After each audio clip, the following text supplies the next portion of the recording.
You just can't be eating, pancakes for breakfast and sandwich for lunch and pasta for dinner and expect your body to recalibrate an imbalance and also fight off an infection,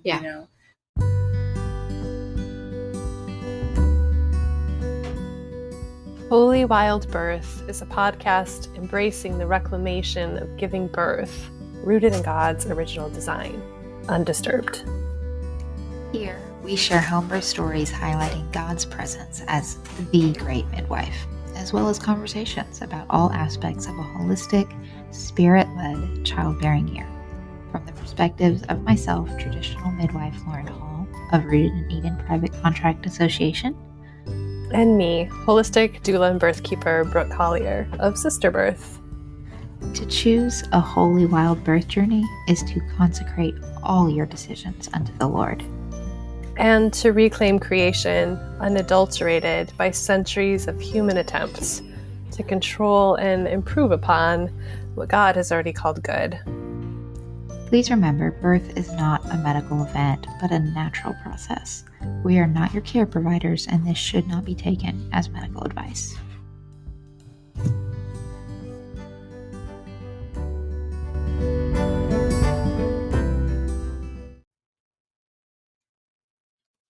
Welcome to Holy Wild Birth Podcast. I am here again with my lovely friend Cindy, and I am actually this one may drop before our others. So this is the first time that our listeners are probably hearing you.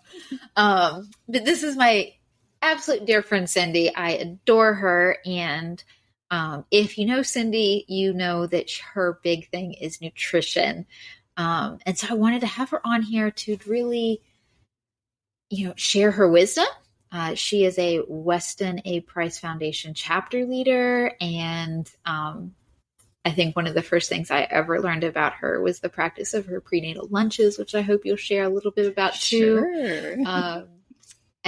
So welcome. Thank you for coming. And where would you like to start today? Well, I like to start that I've loved every episode that I've heard so far, and I wait for them I wait eagerly to listen, and it's so fun to hear two people that I know and love talking about stuff that they love, that I love. It's a love fest. Oh my God. And then to actually be invited to be on the show is quite an honor. Yeah, I love it.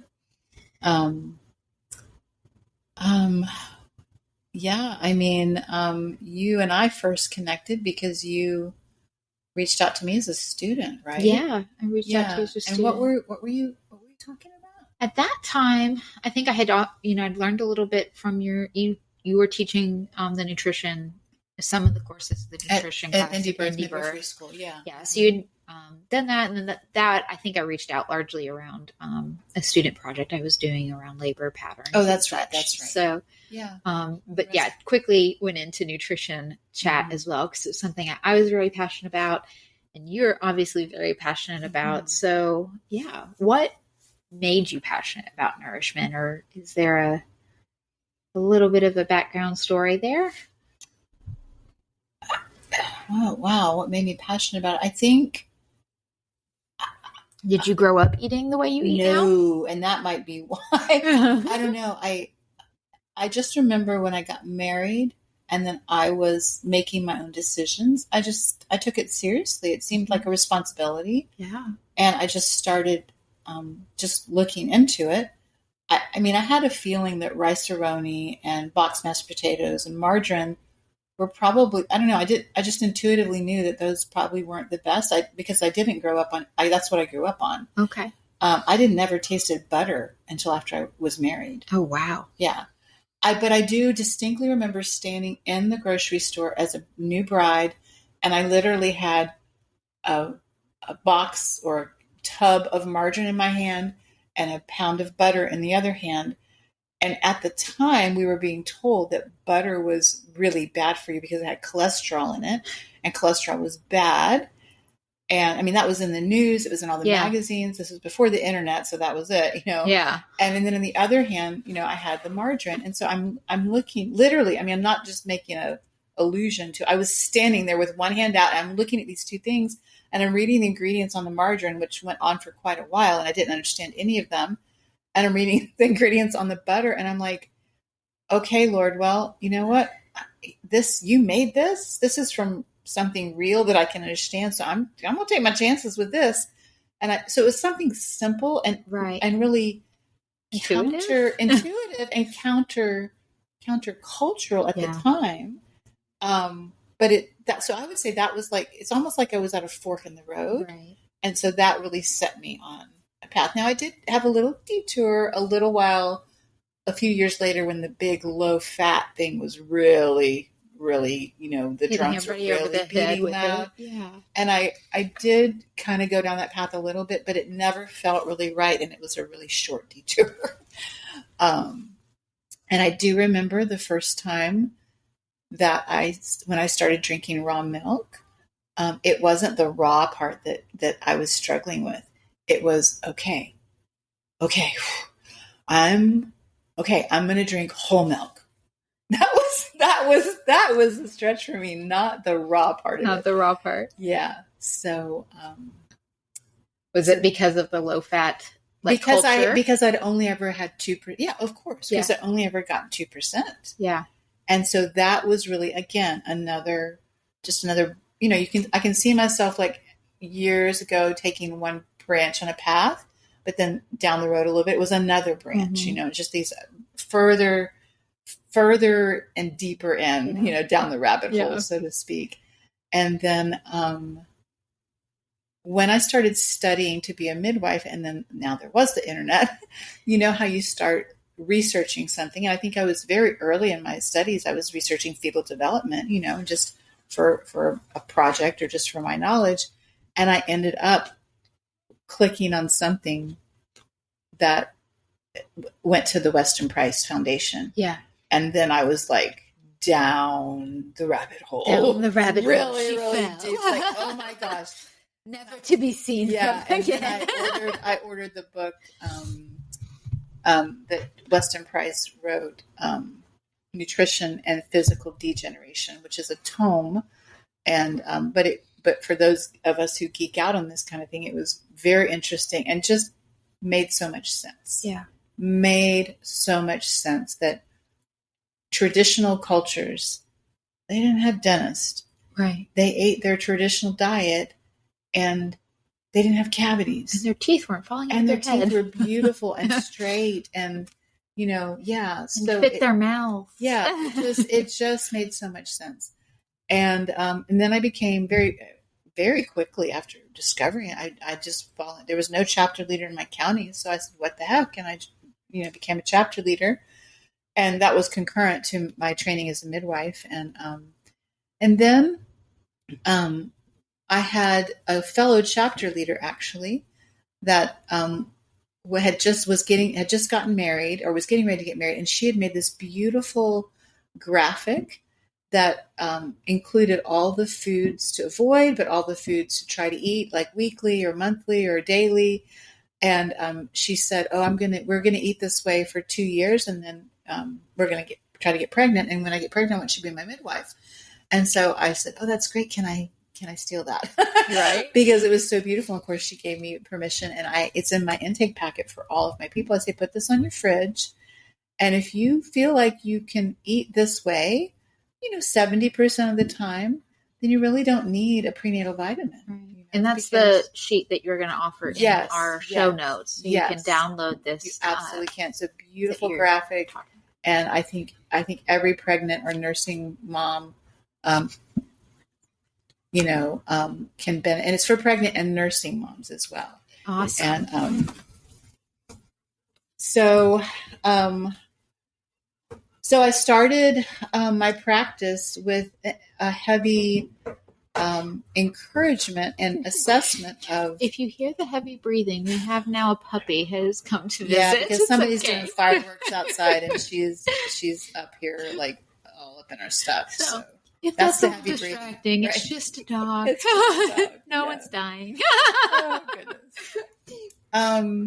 So right away, I on intake, with my clients, I wanted I don't know. I just, the foundation of building, because I believed what the Weston Price did, that the foundation of building a healthy baby actually starts. You guys, maybe you've seen the graphic where it's a pregnant woman and then she's got a baby girl inside of her. Right. And then inside the baby girl are the eggs. Right. So that's really when it starts, right. Is that for your grandchildren, it's just, it can feel heavy, yeah, but it also can just feel like a privilege and a responsibility. Yeah. It can be empowering. Empowering. I can affect my grandchildren's health. Yes. Right? Like you can't, there's a responsibility of like, oh, wow, that's a big thing. I could negatively impact that. But like, we can also choose to look at that as a gift. We can positively impact the lives of our grandchildren. Yes. It's a beautiful legacy. Yeah.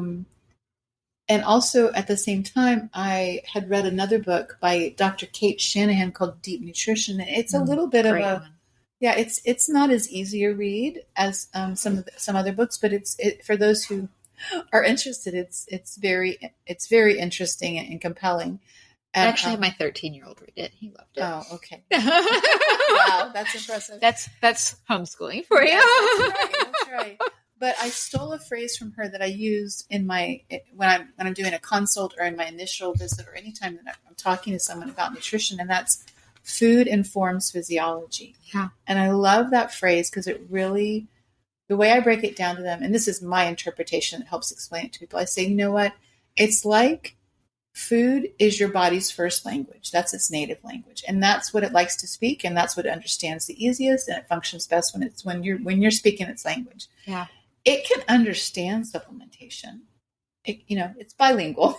Right. It can understand it, but that's not its first language. Yeah. So whenever possible, we want it to be food. Yeah. And of course, we talk about, it is hard for people people are hiring my services. They're usually paying out of pocket. Yeah. And I'm worth it. I definitely yes, you are. But I understand that, okay, this isn't an expense for them. And then I'm telling them that they need to be careful about where they get their meat and their eggs and their fish and everything, which adds, it's the consciousness of that. It does add, it makes you have to really evaluate your priorities. Yeah. So I understand how big a deal it is, but it is so important. It's so vitally important. Yeah. And so we come up with all kinds of ways to be creative financially, on people on a budget. Yeah. And I am willing to help people and give them really good ideas and websites and resources and everything. And there's a lot out there now. There really is. But basically on intake, when they come in, I give them the colorful graphic. And then I also, because seafood in the ancient cultures, seafood was a sacred food. Yeah. That if they didn't have it naturally, like if they lived in the mountains, that their men would go travel. If they knew they had pregnant women in their tribe, they would literally take things that were of value, like coffee beans or whatever it is they had in abundance, and they would go down and trade with other tribes that were by the ocean to bring back like dried fish eggs and seaweed and stuff for their. I had never heard that. Yeah, it's in the deep the Weston Price one, and so something about they understood something on a, I guess you would just call it a visceral level, because they couldn't explain that there's iodine and right. They couldn't break it down, but they knew it made healthy pregnancies, right? And it made healthy babies. It's amazing to me how the ancient cultures, how intuitive and really observant. Exactly. It's like so much more observant to like, wow, when we do this happened. And it's if like we don't do that, turned off that observant muscle. Like no, it's or it's deaf. We're deaf to it. We just it's not working anymore. Right. It has to be really brought back. Yeah. Yeah. And so the way that I try to make it easy, because most people when I talk to them about nutrition, I say, so how do you feel about seafood? Do you like it? It's like, oh, I like salmon once in a while. It's like, okay, let's talk about where you get it. Please don't buy farmed anything because that actually is more toxic than good. You get more toxins than you would anything good. Yeah. But would you like sardines? Ooh, most people have never tried sardines, or they think they don't like them, or if they tried them, they don't like them. And so most people though haven't tried them. Right. And so I give them a little brown sack on intake, and it has a can of sardines, and it has a bottle of cell salts, which is 12. Bioplasma is one brand, but I get it from a homeopathic pharmacy. It's the same kind of thing, but it's 12 cell salts all in one bottle. And then I give them a pack of sea snacks.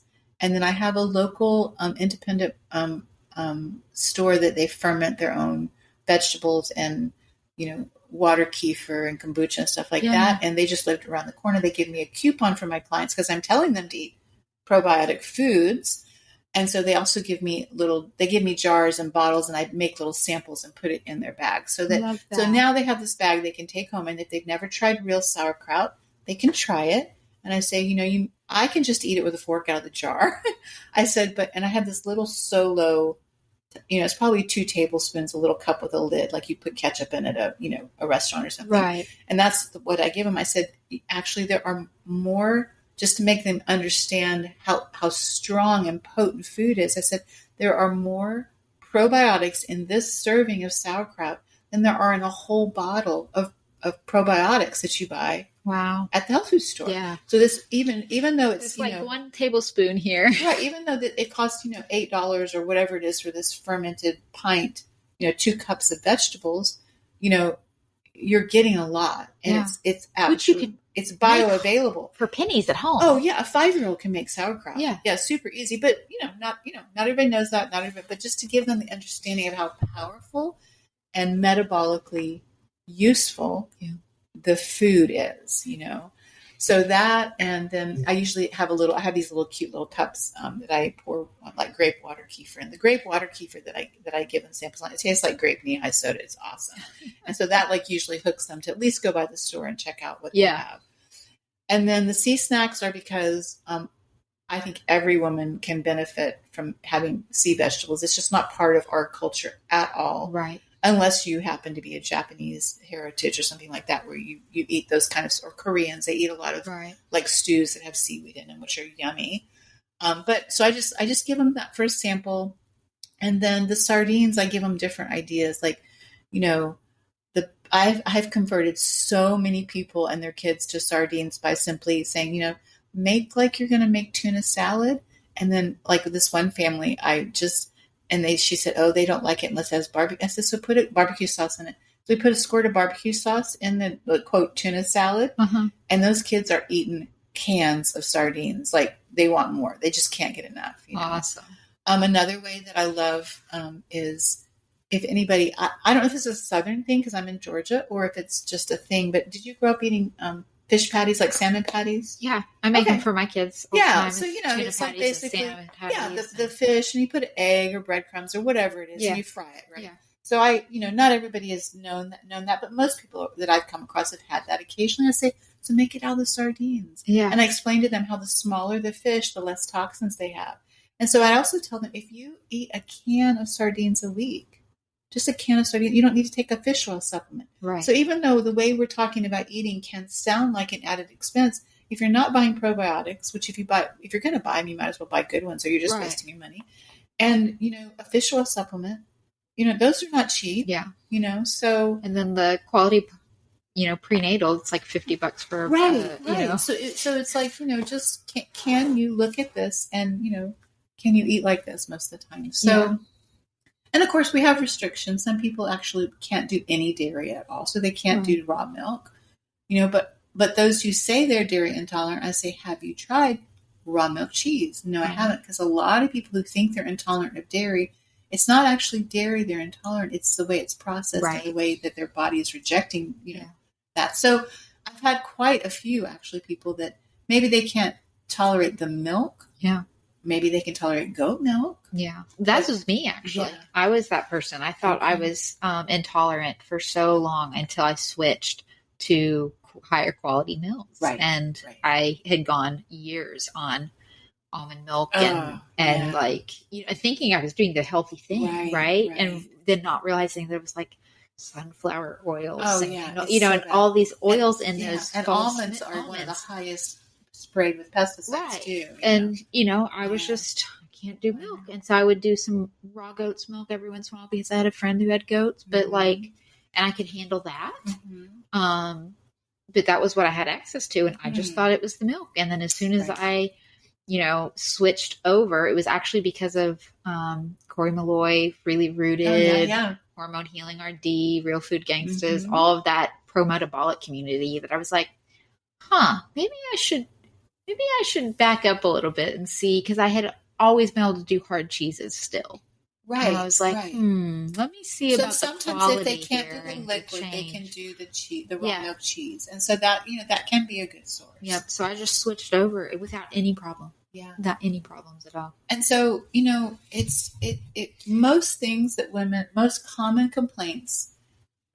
So, what I tell my clients is, I believe a well-nourished, well-supported, well-educated, fearless woman will birth beautifully most of the time. And so in that well-nourished part, that means different things to different people. Part of what I try to do is meet the women where they are.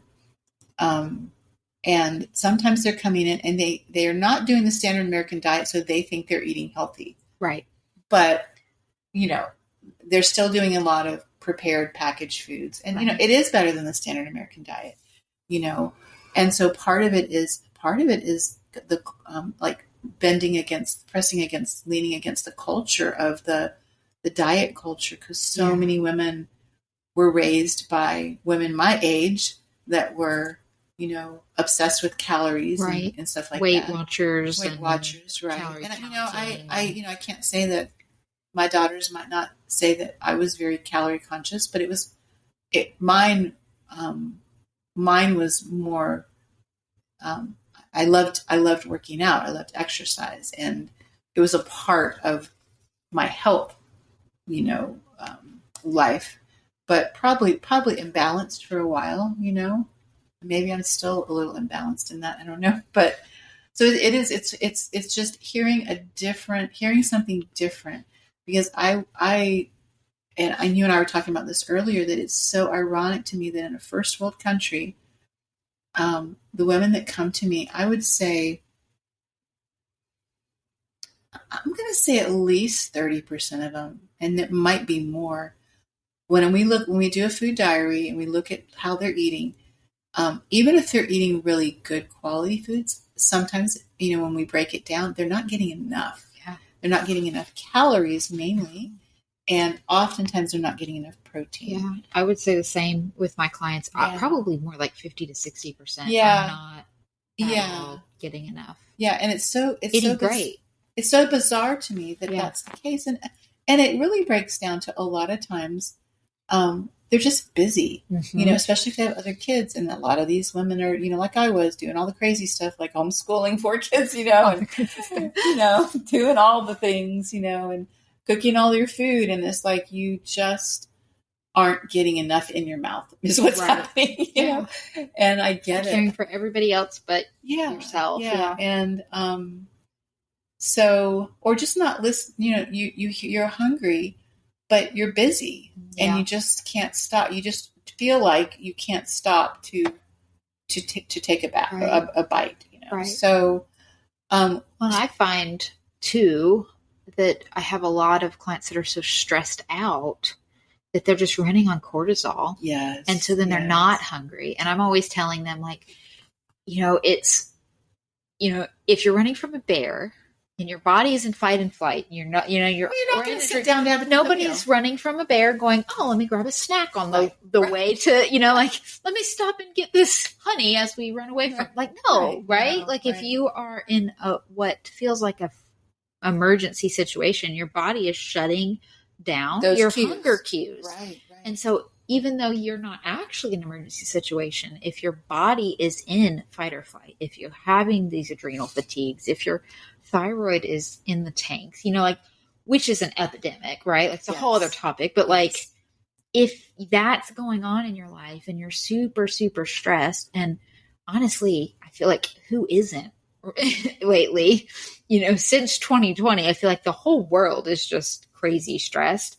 It's like you're running on cortisol. That's why you're not hungry. So you have to get some nourishment in your body and cut that off so that it starts using those calories and get yourself in rest and digest. And then you'll start having those hunger Well, it's interesting cues. you say that, because one of the things I do on intake at their first appointment is 2 hours long, is I do 3 screens, and they're screens, so they're not diagnostic, but they come from a really good set of books that I landed on early in my training.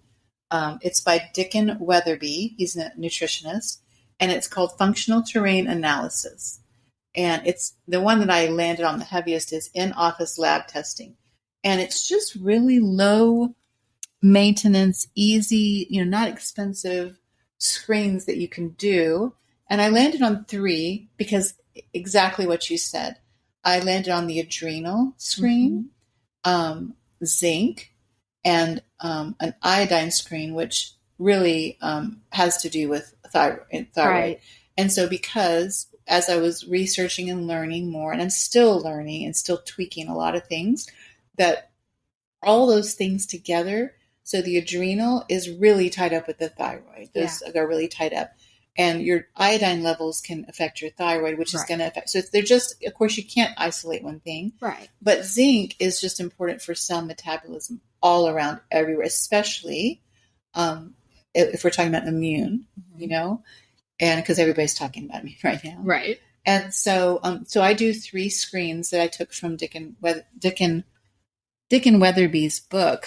And the adrenal one is really interesting. And of course, I tease my clients because I say, okay, we're going to do the adrenal screen. So, you can, write this down as, hashtag shit my midwife says, It's like, let's go in the bath, let's go in the powder room, let's go in the dark room, let's go in the powder room, and, with the flashlight, it's like, what? And so we go in the powder room where it's dark because you need total darkness. And the mom stands there, and it's not rocket science. And basically you're the thing you used to do when you were spending the night with your friends, you get a flashlight and watch their pupils constrict. Right. Or maybe I was the only one that did that weirdness. But so what you're doing is after their eyes adjust, their eyes are closed, and then you open them and you're looking, you're shining the light into their pupils, and you're watching how the pupil reacts to light over the course of 20 seconds. Right. And the optimal is that it constricts tight and holds for 20 seconds. Yeah. And so depending on if it constricts right away and how long it holds, or if it doesn't, and if it pulses, that gives us an idea of the possibility that maybe your adrenals. And the reason it's your pupils is because that's something that's not controlled. It's automatically controlled. Right. And it has to do with and when you are in fight or flight, your pupils dilate, your blood pressure increases, your heart rate increases so that you can either run or fight. Right. And so, the way that I describe it to people is your body, if you're in this state, it's like your body you may think you're relaxing, but internally on the parts that you really can't control, it's very vigilant. It's still heightened. Right. And I love to give them an assignment. It's like if they come back where their adrenals are fatigued, by this screen, I say, there's a simple, it's not complicated way to address this. And especially if you have other small children around and they're home all the time, it's not going to be super easy, but it is important if you want to address this. And I encourage you to work out with your partner how you can do this. But it's you have to think of it like you're, and I think I heard this somebody on Aviva Romm's podcast when I used to listen to her before she went over to the dark side. To the dark side. But they were talking about you kind of think of it as rebooting a computer. Right. And so basically what for adrenal fatigue, you just designate 20 minutes where you really can't just be reclined in a chair. You need to be lying down, like either on your back or your side. And basically, you're just lying down, not scrolling Facebook or anything. You can listen to some soft music or something, but you're not engaging at all. And you're lying down, just breathing for 20 minutes. Right. And what happens is when you're doing that, you're lying down, the first 5 minutes, your body's still, Hi. Okay. Yeah. What's going on? Okay. And then after a few minutes, it's like, oh, okay. And then after 15 minutes, okay. And then by 20 minutes, your body is completely relaxed. And it's just like, and you do that in the morning and you do that in the evening. And it kind of, after you're basically training your body that, no, really, it's okay. You can really lay here in a vulnerable position, just lay here and it's okay. And it's safe. Yeah, it like resets it, right? And Yeah. It's safe. And I like to tell the story of C.S. Lewis. Uh-huh. I asked them, do you know who C.S. Lewis is? And most people do. And I say, I love the story that when he was being interviewed by a journalist, and the journalist says, Mr. Lewis, do you take a nap during the day? And I can just see him in his office with his leather chair and books behind him, and he's in his little cardigan with a pipe or something. And I can just see him saying, no, but sometimes a nap takes me. And so I just say, you know what? If a nap takes you, that counts. That counts as your reset. Yeah. So, interestingly, I had a friend and a client who hired me for her first birth and her second. And her first birth, she was actually just graduating from college, and she was concurrently helping set up a yoga studio from scratch. So she was like the office manager and doing all the things while she was pregnant. Yeah. And so when we did her adrenals during the intake, she was pretty shot. And so, I mean, she just, that was her job and she did it and she had her baby.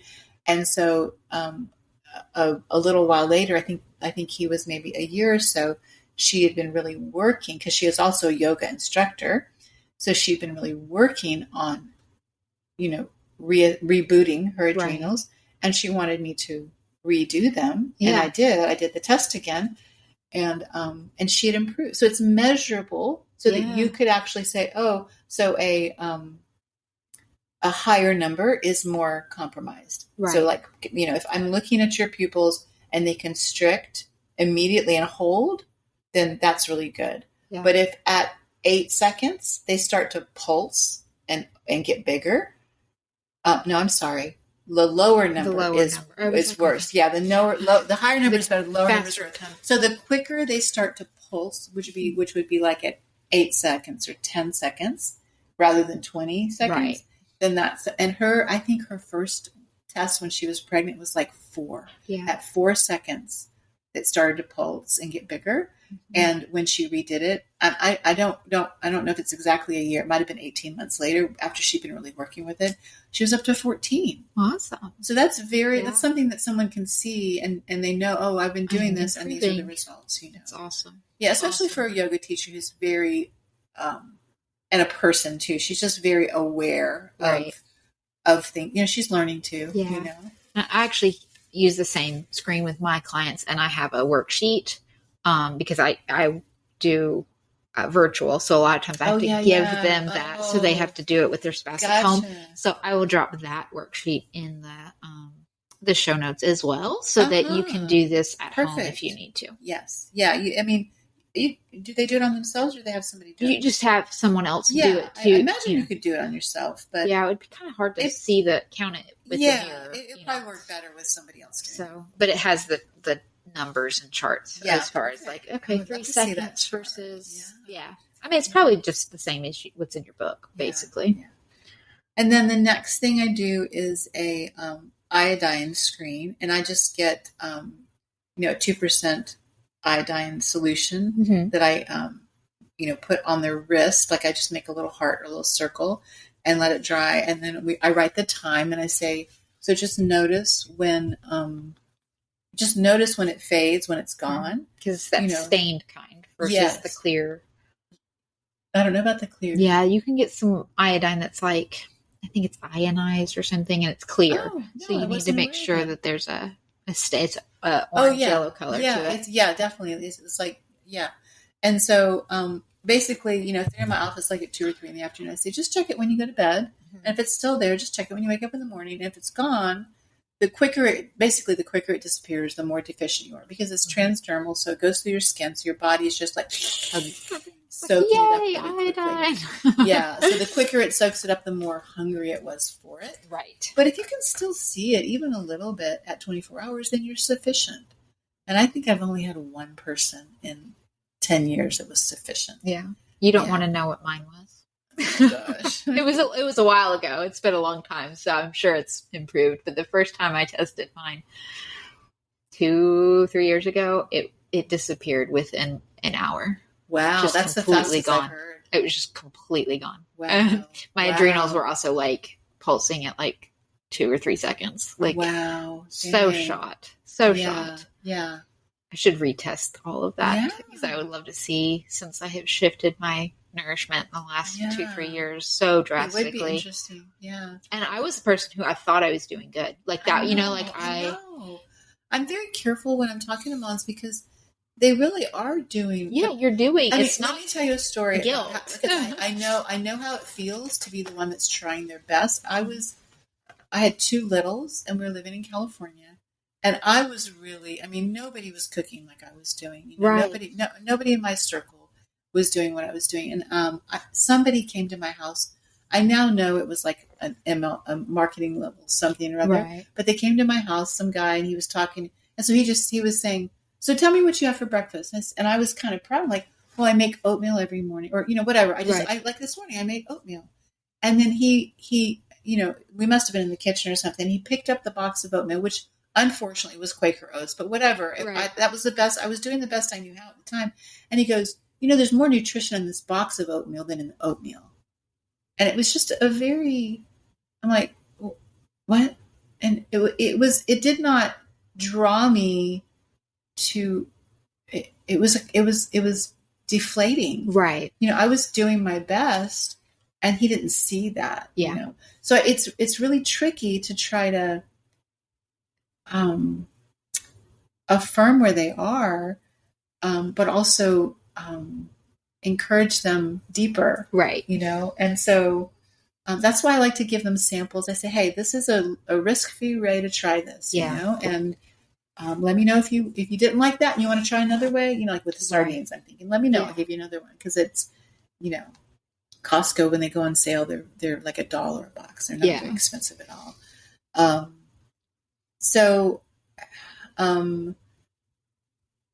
It is tricky to affirm them where they are in the areas that they're doing good, but also encourage them. And so one of the things I found most useful, because then it's not just coming from me, is, so I was trained, and tell me about you, to do a 1-week food diary. Yeah. Yeah. Mm-hmm. And what I saw as a student. I was trained by you. Okay, so you didn't do that. Right. You taught the class. Oh, yeah. So I was, as a student, I learned all the midwives, they sent home a 1-week food, just write down everything you eat for 1 week. And what I saw was that except for 1 or 2 type A personalities, it's their first baby, they wrote down everything. But everybody else would have 1 or 2 days. Who could do that? They just couldn't do that. Yeah. Absolutely. And so I saw that happen. I'm like, well, that's not really helpful. I saw that my preceptorship as well. Yeah, it's not really helpful to what we're trying to achieve, which is find out what are you actually putting in your mouth. And so I came up with the 3 days that I shared with you. Yeah, that is what I was thinking about. I love that. And so what I did, I said, hey, I want you to write down, let's just say you have a really good breakfast that you love, that was you're like proud of, you feel good about. Now I want you to not write a compilation of days. I want you to write your best actual day. So the first column is and we can put this on the drops too. Yeah. Your best actual day of food. And then the next day, we all have them. Just write it down. Just write your worst day. Yeah. And then on your average, that will be your compilation. Like, in general, what do you have for breakfast? Right. In general, what do you have? And then we'll just look at it and see, okay, what are the holes? And I usually start by saying, how did you feel about, what did you learn from this? How did you feel about it? And a lot of times they'll say, oh, I feel good about it. Or, oh, I really didn't want to write down the worst day, whatever. Right. And I just say, well, I try to find something positive right away about what I see. And that's usually not too hard because most of them are really they're really trying and they're doing really well. But I tell you the two things that almost every single one, I would say 80% of the ones I write down are they're not getting enough protein and they're not getting enough cooked greens. Yeah. It's still a thing out there that if you make a smoothie in the morning and you cram it full of raw spinach, they think that's healthy. Right. And they haven't caught up to the idea that that's okay once in a while, but a lot of women are doing that every morning so they get their greens in. Yeah. And they're not realizing that, if you don't have some fat with it and if they're raw, it might actually be an anti-nutrient effect. And so what I see is they're just not getting enough cooked greens. Yeah. And most of them are not getting enough protein. Mm-hmm. And some of them, quite a few I can tell, are not getting enough calories. Right. And so I do explain to them that if you don't get enough calories, let's say you get 100 grams of protein, fantastic. But if you don't get enough calories, your body has to have calories to metabolize to keep your body moving. So it will steal from your protein. Yeah. And so then you're really not getting 100 grams of protein. Your body's not metabolized, doesn't have it to use. Now it's going to metabolism. So once I explain that to them, it's not rocket science. It's just, okay, so you need enough protein and you need enough calories. Right. And usually, I really haven't had. I had one time that I almost fired a client. The first baby, they had a marketing, some kind of a business together that was really like taking off, and they were so busy. And oh my goodness, I had to work so hard on my face when she brought me her food diary, because literally there was like her best day. She ate from like the gas station, like a taquito or something. Something so disgusting. That was on her best day. And I'm working on my face, my reaction. I said, so how did you feel? How did you feel about this? She said, well, I think it was okay. I probably need to eat more veg, something vague. I said, so I set the thing down, and she was extremely, extremely distrustful and avoidant of the hospital. That was why they chose home birth. Not because they really knew anything about home birth, but they just knew we don't want to go to the hospital. Right. And so I just put the paper down, and I said, well, I have to tell you that even on your best day, if you ate the way you told me on your best day, there's not enough nutrition and calories here for you to sustain a healthy pregnancy. And they just were sitting there. She was sitting there like a deer in the headlights. I said, so I don't know that we're the best fit. I said, you may end up having a beautiful birth. I said, but my outcomes are so good with my clients because they're paying attention. They make this a priority. And so she was like, oh, well, tell me what I need to do. She was frantically like, oh, no. So, this is not optimal, but what worked for them that got them really committed was some kind of she found it because, she was a millennial, but some kind of a fresh market where they deliver, like they literally, like they pick their meals and it comes not cooked, but like you have to cook it's in little packets and you open this, but it's fresh food that you actually put together. There's quite a few really decent ones out there. And I just wasn't aware of them. I think. Yeah, I just wasn't aware. And there's probably even more now. Yeah, there's tons of them. This is probably 7-8 years ago. Oh, wow. Yeah, there's definitely more than that. Oh, yeah. So she did it. She did it. Yeah. And it totally changed her eating. But I was ready to let him go. And that's really been, and it wasn't in a judgmental sense. It's like, right. I don't think because I honestly do not, because midwives have a saying, babies come early because they're hungry. Right. What does that mean? Well, it can mean that the mom's poorly nourished and that's all the baby can get. And okay, it's time to come out and take my chances out in the world. Right. And, there's a lot more to that to unpack, but I believe that that's the case, and I haven't had a preterm. And how long have you been in practice? I started as a primary in 14. So 14. Yeah. So, 8 years. Yeah. Yeah. Without any preterm. That's. Yeah. So I think, and Dr. Brewer was the same way. Yeah. He did not have a preeclampsia. His clients, he had thousands and thousands over years. Yeah. No preeclampsia, no abruptions, anything like that. And, I believe it was because of his focus on nutrition. Yeah. And it really, truly makes all the difference. It does. And I think Kate Shanahan, so I interviewed her for an article that I wrote. And so I asked her, if you would say one thing, the last thing you would say, knowing that if you were talking to my clients, what would you say to moms? And she said, what I'm telling you is not complicated, but it's also not easy to do. Right. And the truth is, unless you believe it's important and a priority, you're not gonna do the work that it takes. Right. Because it does take intention. It takes focus. It takes commitment to source your food, to be thoughtful and plan your meals, and to, for the love, be in the kitchen all the time, because you're either planning, you're either shopping, you're chopping, or you're cooking, or you're cleaning up. And so it can become drudgery. Mm-hmm. But if you believe it's the foundationally important, then you're going to do it to the best of your ability. And I agree with her. It's if they don't believe that it's important, then it's not going to be a priority. Right. They're not going to do it. And so I feel like it's my job to I don't know, somehow, I'm not in the convincing business, but I want them to entertain. I really would love to get them to believe that it is that important. Yeah. Somehow, just by conversation. Yeah. And so every complaint of pregnancy that you can come up with, I mean, I've had women who have had preeclampsia. Yeah. And they've turned it around and had their babies. I've had like 3 moms that were at preeclampsia, turned around and had their babies with food. Mm-hmm. But they had to do it. Yeah. And am I saying, and I don't know if you've heard me say this, I can't care more than they care. Yeah. And so, I can tell them what they need to do. And if they do it, it always works. Yeah. If they do it. Yeah.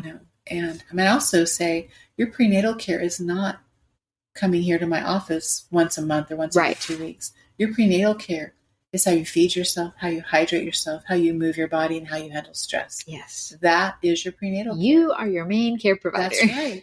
And that's empowering, but it also, I think, can be sobering for people because, I'm pregnant. We just don't, in our culture, it's just not something that is given much thought, really, honestly. Right. And so no matter what complaint they come up with, if they have a UTI, which really doesn't happen that often, but it does happen occasionally.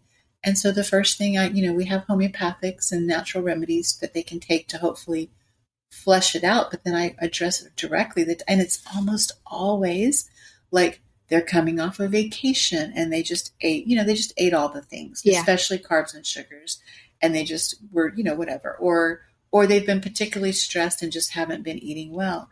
And I say, okay, if you don't want to be on antibiotics because you don't want to have a UTI, especially going into 3rd trimester, because that could cause you to go into preterm labor, then you're going to have to do X, Y, and Z. And that is usually, you really need to cut out all simple carbs. I mean, a carb can be some berries, right, and a little bit of rice, or quinoa, and some some carby vegetables, but not potatoes. I mean, you're just and you're mostly for the next week or 2 until we get this under control, eating protein and vegetables and fat. Yeah. And you can eat a lot of it. I want you to eat a lot of it, but you have to stay, you just can't be eating, pancakes for breakfast and sandwich for lunch and pasta for dinner and expect your body to recalibrate an imbalance and also fight off an infection. So we do support it, but we do supportive things, for in homeopathic things, but then you can't do that and then not address the diet is what I'm saying. Right. It has to go hand in hand if you want. That's the base. And every time it's every time they do it, it works. Right. So I've had really good results with those, with the mamas that do it. Yeah. It's awesome. So I think when I have this conversation, the main question I always hear is like, well, how many calories am I supposed to eat? You know, and we know that's individual. Yes. But you must speak to that a little bit, because they're like, okay, well, what do I do? Right. So as I'm looking at the woman, okay, I mean, it depends on her stature. Yeah. You know, I have women that come to me, they're 6 feet tall, you know, and they're not, maybe they're not that heavy, but they're just 6 feet tall. Yeah. So, you know, and especially, are you working out, you know, and just, you know, so depending on what their activity level is, even if they're not working out, if they're, you know, I have a mom, it's her 7th baby, and she has 6 other kids that she's homeschooling, and they have chickens and they have goats. And I mean, she's always burning some calories. Yeah. And so she's a wiry woman, but, you know, she probably could easily do 3,000 calories a day. Yeah. You know, so it kind of, what I tell them, this is what I do. I say, well, I tell you what would be really helpful, and I don't want you to do this for long, and I don't even like doing this in general, but if you could just get an app and just track for, you know, over the next week, pick 3 days, just that your average days, and just track how many calories you're actually getting. Don't change anything. And typically what they tell me is they're coming in under 2,000 calories, Yep. like sometimes 18, Yep. 18, 15, 17, low. Yep. And so when they come back and they tell me that, I say, okay, my guess is that you need at least 2,800 and probably closer to 3,000. Yeah. And the best way to increase that is through fat and protein. And you're going to need some carbs too. Yeah. You know, but we talk about what kinds of carbs. Right. You know? And I said, I just want you to try that for a couple of days and see how you feel on that. And most of the time, first of all, they're really surprised at how little they were eating. I've not met someone who's under eating that wasn't shocked that they were under eating. They're always like, I thought I was eating so much more. I felt so full. Right. Yeah. And your point about, like, I do have a lot of women say, I'm just not hungry. Right. And I say, well, here's the, you know, and they may try, you know, tracking their calories, and they just aren't hungry. And it's not, we're talking about before the stage where the baby is pushing your stomach up to your throat, right? I'm talking about, they just don't have an appetite. Yeah. And I do cover what you just said about, you know, the adrenal situation. Right. And I say, but here's the deal. I think if you set your time, you know, we all have these computers that we carry around with us, our phones, right? And there's a timer on there, right? Yeah. So set a repeating timer to go off every 2 hours, and just have something, a bite, a couple of almonds, or a string cheese, or something, a boiled egg, and see, and, you know, because you don't have to be really hungry to eat that. That's not that big. Just take a sample. And your body will recalibrate. Yeah. You know, because it doesn't feel safe if your adrenals are you know, stressed. It doesn't feel safe, so it's not going to, as you said, send the hunger cues. Yeah, we don't go into rest and digest. So give it some food to reset it and set you into rest and digest. And again, you know, sometimes they still struggle, but most of the time they report, I'm doing better. Right. You know, I'm not that hungry, but I'm feeling better because they're eating. Right. More. I always tell them, even in the morning, like the first 30 minutes, like try and get something to eat. And even if it's just little, like first 30 minutes will really set your day into, because so many of them they're getting up, they're taking care of their kids, they're getting, you know, whatever ready for the day. And they're not eating till like 11 o'clock. They're not eating until, you know, and it's like, your body is completely now on cortisol. Like there's no. And another thing I will tell the moms that even though they're trying their best, and like, so this is another thing that I think has been helpful, because when I tell them to eat more or more frequently, it just seems like I'm giving them another thing to do, and they're already overwhelmed. So I say, don't think about it that way. Don't change what you're eating at all, except for this. You're making your breakfast. What do you normally have for breakfast? Eggs and toast. Okay. And maybe some fruit. Okay. So now when you make your toast, I want you to look at what you're already making and think, how can I make this more? Yes. So you have butter on your toast? Great. Add some peanut butter, or add some cheese. Just okay. Put extra butter. Right. Extra butter. Right.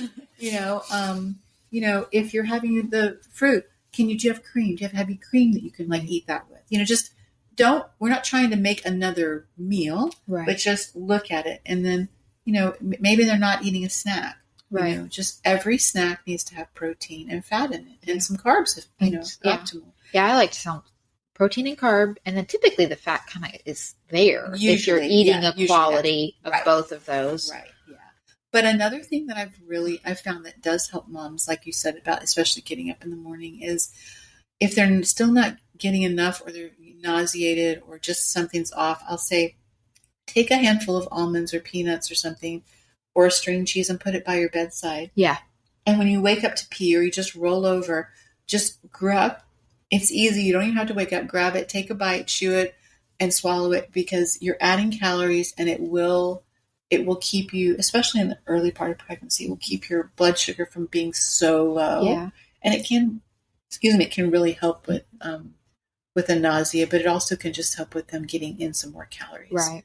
Or have a snack. So much. Oh, I love jerky. Good quality jerky sticks. Because it doesn't go bad. Like, you can put it in your purse, you can put it in the diaper bag. You don't have to worry about the refrigerator. You can have it everywhere at your office or wherever you're working, and you can always have something like that to eat. And even sometimes, so let's say they have dinner at 6, and they're going to bed at 10. I'll say, so at 9 o'clock, you just might need another snack before you go to bed. Yeah. And it seems so ironic to me that I don't know. I went to Haiti and worked some at a birth center there, and I understand that these women, most of them are malnourished. And so I expected to have conversations with them about eating. But I don't know. That surprised me that I've had to have that conversation so often in America. Yeah. It's just very, I think it's ironic. Yeah. Yeah. It really is. Mm-hmm. Well, this was such a good conversation. I know I will be making sure that all of my clients get a copy of this conversation, because it's just such a rich thing, that when we can shift our nourishment, we can really shift, not just, like you said at the beginning, not just this pregnancy, not just your life, not just your baby's life, but like your children's, cardiovascular health, their long-term life health and longevity. Longevity is affected. And quality of life. Yeah. Yeah. So it's pretty amazing. Yeah. And so and also, and I don't think we mentioned that, but like, even if maybe you have that generation, you don't have a great generational nutritional history, right? Mm-hmm. Like, you didn't get that from your grandmother. You didn't get that from your mother. We still have this incredible ability for our bodies to heal and turn those things off and begin. And the way that I explain it is, it's like, okay, so if I take a history of like, how did you grow up eating? Right. What did you have for breakfast, lunch, and dinner? And I'll ask, okay, do you know how your mom was raised? And we go back as far as they can remember to their grandparents. Right. And so let's just say it's just a crapper. Right. Right. That's everybody grew up on standard American diet. Yeah. Back as far as they can remember. So basically I just say, you don't have a lot of money in the bank right now. Right. You don't have a lot of genetic wealth. Right. But you can build that. Yeah. You can build it. You can store it. You have to build up what you have, but then you can store it, And so it is, but it's like you're going from bankruptcy right to, you're starting at bankruptcy. Yeah. So you've got to, but you can, that's the good thing. You're not doomed to your genetics, because as they say, what is it? Genetics loads the gun, but environment pulls the trigger. Yeah. So you may have the genetic predisposition for X or Y, diabetes or heart disease, because everybody in your family has diabetes or everybody has heart disease. But that's not predictive if you are removing the toxins from your body, right, and putting in and correcting nutritional deficiencies. Right. Yeah. It actually, you can change the downstream genetics of your Deep Nutrition talks a ton about that. And so does Kate Shanahan in Deep Nutrition. Yeah, that's one. Yeah. Her book there. Yeah. Such a good one. Mm-hmm. Yeah, no, I can talk about this a long time. I know. I was trying to think, did we hit all of the things that we really want to share? I think that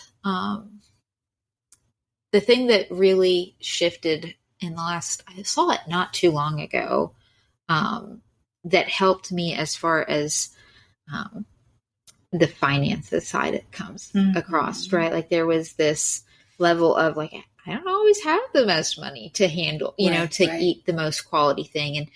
And something that really shifted my mindset and helped me make it was already important. It was already a priority. It was something that I did value.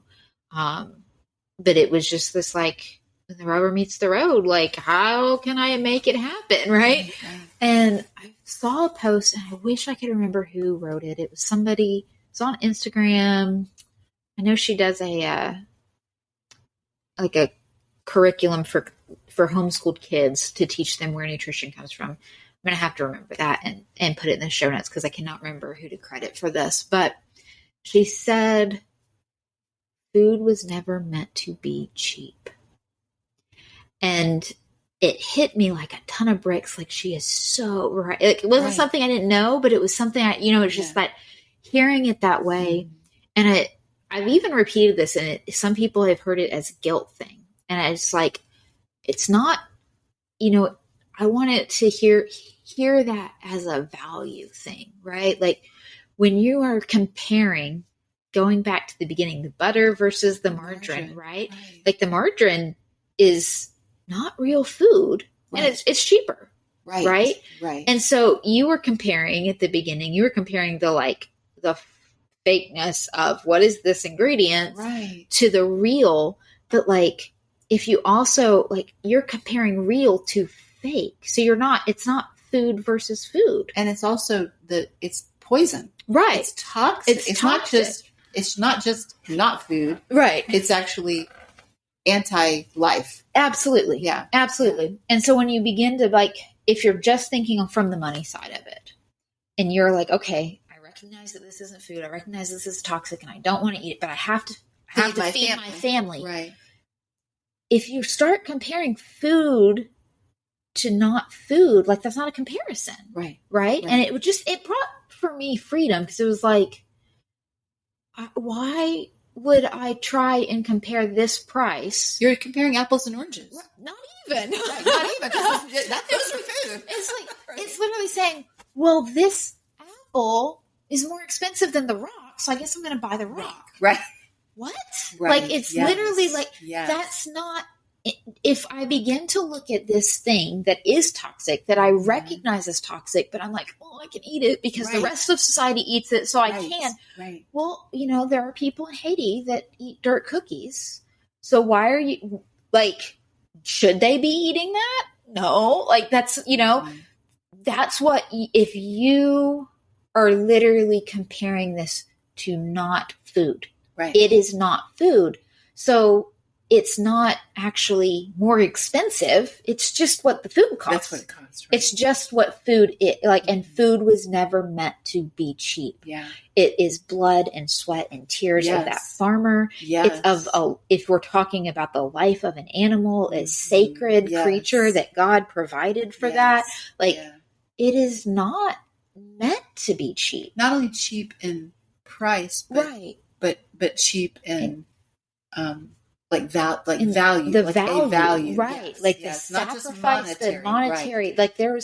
There is time and effort and in quality food, honestly, love, and the amount of just energy that goes into it, right? Just the whole process of seed time and harvest, and raising up an animal or milking that cow. There's so much value. Yes. And to devalue that, to say, well, this is $5 of, for this pound of butter. This is $7 for this pound of butter, to the $2.40 of this margarine. That's not. No. That was made in a lab at a, to be able to trick you. You are buying a lie. That's right. Exactly. You are buying a lie. That is not good value for your money. And what I love, and this is what I love about the study that I've done, and the what I learned from the Weston Price Foundation, that book, is that traditional cultures, first of all, they ate obviously nose to tail, or whatever. But here's the thing: what they didn't understand, but that like there were cultures that did not eat a lot of meat, right? But they had it because Weston Price actually was hoping to find a culture that did not eat animal products. He didn't. Yeah, he didn't. He didn't. And but what he did find some that didn't eat much. But what he found was like they would make. Let's just give you an example. If you make if you roast a chicken and then you cook it, you make bone broth. Right. When you take that broth and then you cook, let's just say some rice in it, and you just put like if you're just doing it for a small family, you put like a cup of chicken pieces, meat in there. The something in the broth actually optimizes the protein that you are getting so that your body uses it. Your body can use it more effectively than if you just sat down and had 3 ounces of straight skinless chicken breast. Right. You see? Yeah. So there are things, there's just lots of things that, I mean, I could probably research it and tell you the metabolic whatever and the physiology and everything, but I don't have to because it's just food, real food. And I trust, I mean, I do like to research things and I do like to understand it, but I don't think all my clients want to. Yeah. But I do want to help them feel good about what you're talking about and feel confident. Yeah. Because a lot of times they're having to have a conversation with a spouse that's not where their head is. Right. And they're not there, and they're just, you want what?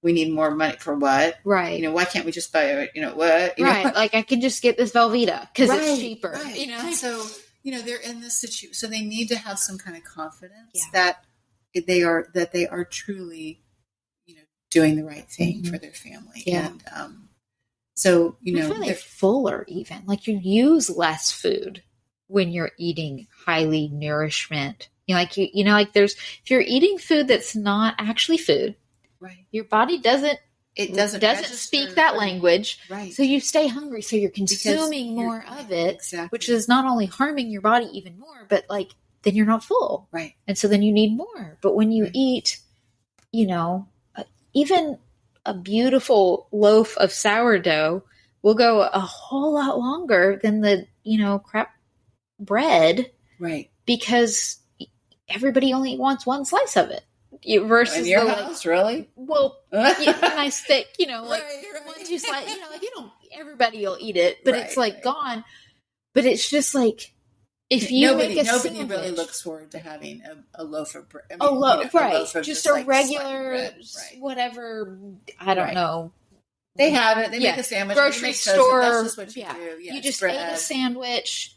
They want like 2 or 3 sandwiches because they're not full. Right. Whereas if you make a nice, beautiful sourdough loaf, and they want 1 sandwich and they're full because it's dense and it's real, full of nourishment, and it's real, and there's not all of those preservatives preventing your gut from being able to break it down, and it's and it's full of the microbiome of your home and all those things. Like your body's like, this is what I need. Thank you.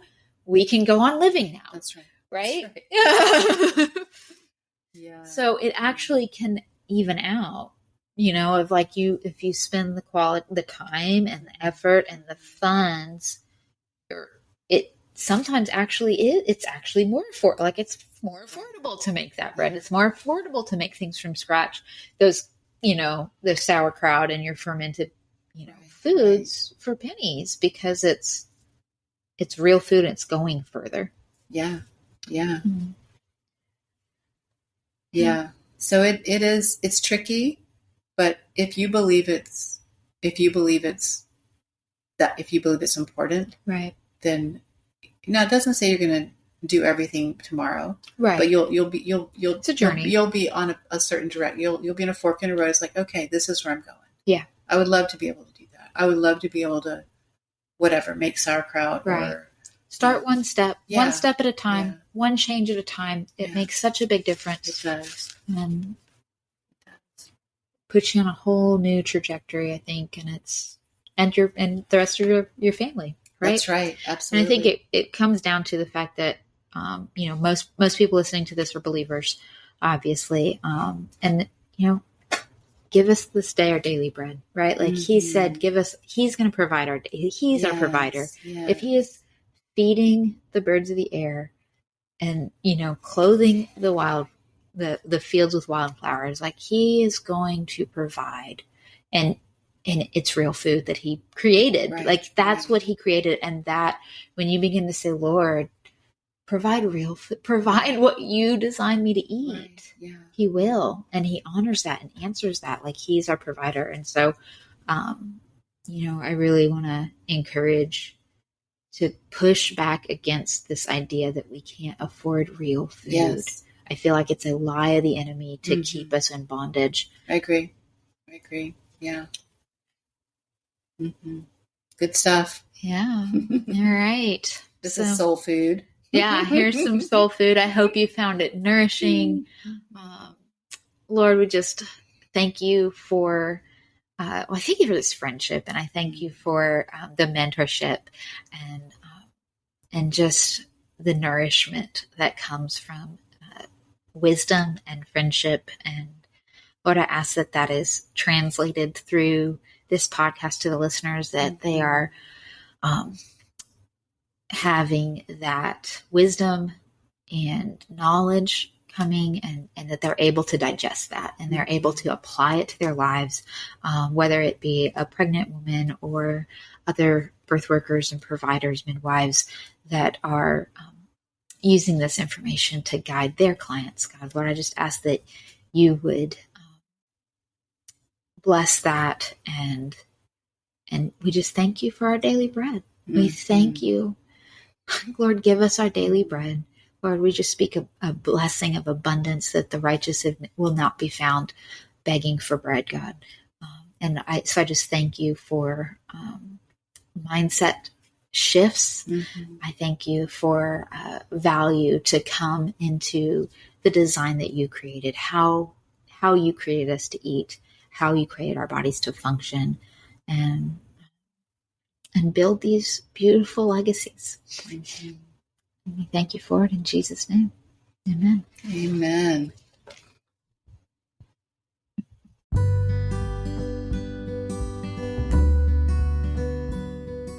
Thank you so much for tuning in to this week's episode of Holy Wild Birth. We hope that you were genuinely encouraged, inspired, and challenged by what you heard today. If you're loving what you hear, please make sure that you share it. Leave reviews. That helps other mamas find this content as well. And don't forget to read the show notes, okay? Because that's where you can find our email address if you want to reach out to us and start a conversation. It's also where you'll find free offerings as well as invitations to work with me and or Lauren. We can't wait to get to know you. See you next week.